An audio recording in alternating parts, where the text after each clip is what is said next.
Et du coup, je me rappelle la dernière fois, on est parti en Algérie. On arrive à l'aéroport de Paris-Roissy-Charles de Gaulle. Et là, on voit un attroupement d'Algériens en habit traditionnel, c'est-à-dire jogging, casquette, claquette.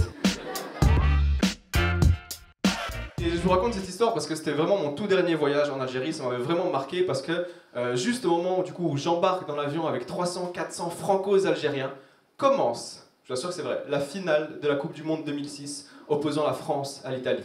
Il y en a qui se rappellent un peu de ce match dans la salle? Par applaudissement, vite fait. Ok.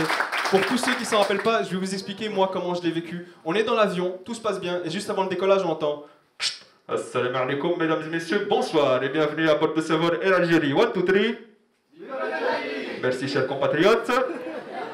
Durant ce vol direction notre mère patrie, l'Algérie, vous aurez bien sûr l'immense privilège et l'honneur de suivre en direct live le match opposant les Italiens. Ces bouffres de pâtes, au grand, au magnifique, à l'incroyable, au génialissime, au plus que parfait, Zinedine Zidane et le reste de l'équipe de France.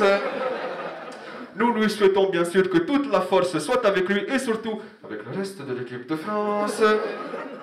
Nous vous rappelons qu'en cas de dépressurisation de l'appareil, sous votre siège, vous trouverez un drapeau de l'Algérie. Merci et bon match.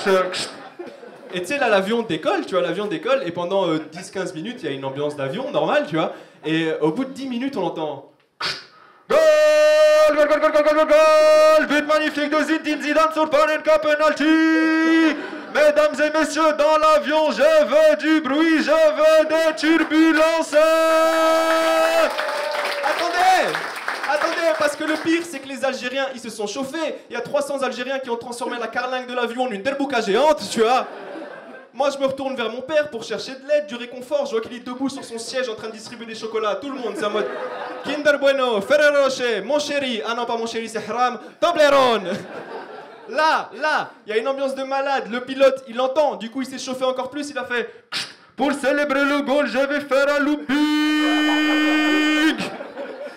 Il y a une ambiance de dingue. Moi, je vois que tout le monde crie. C'est à partir de ce moment-là que j'ai compris que j'étais réellement belge parce que moi aussi, j'ai peur de tout arabe qui crie dans un avion. Et il y a une ambiance de malade pendant une demi-heure. On s'était cru à une soirée du Nouvel An. Il y avait tellement une ambiance de malade qu'à un moment, il y a un sans-papier qui est sorti de la soute pour nous vendre des roses. Tu vois, en mode, voilà, qui veut. Et du coup, ambiance de dingue pendant une demi-heure. Et au bout d'une demi-heure, on entend Mesdames et messieurs, nous avons demandé de bien vouloir regagner votre calme. Il semblerait que l'Italie est égalisée. En effet, Fabien Barthez n'a rien su faire pour arrêter le tir en une tension normale. Pourquoi il demandait d'arrêter des balles quand il n'a même pas su arrêter sa calvitie?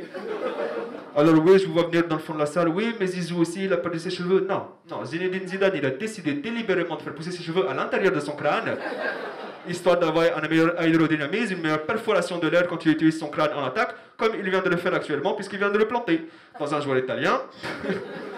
Et l'arbitre qui revient vers Zinedine Zidane, c'est vraiment pour lui donner des conseils. Et non, c'est pour lui donner la carte rouge. Et Zinedine Zidane qui est obligé de s'en aller de ce terrain. Zizou qui s'en va sur ce coup de boule, sur ce coup de tête, alors qu'on se demande juste, Zizou, pourquoi? Pourquoi ce geste alors qu'une balayette c'était plus discret? Ah non, Zizou, la France avait besoin de toi. La France avait besoin d'une star algérienne pour la guider vers les étoiles et la lune de notre drapeau. Mais maintenant, la seule star algérienne en France, c'est Faudel. Ah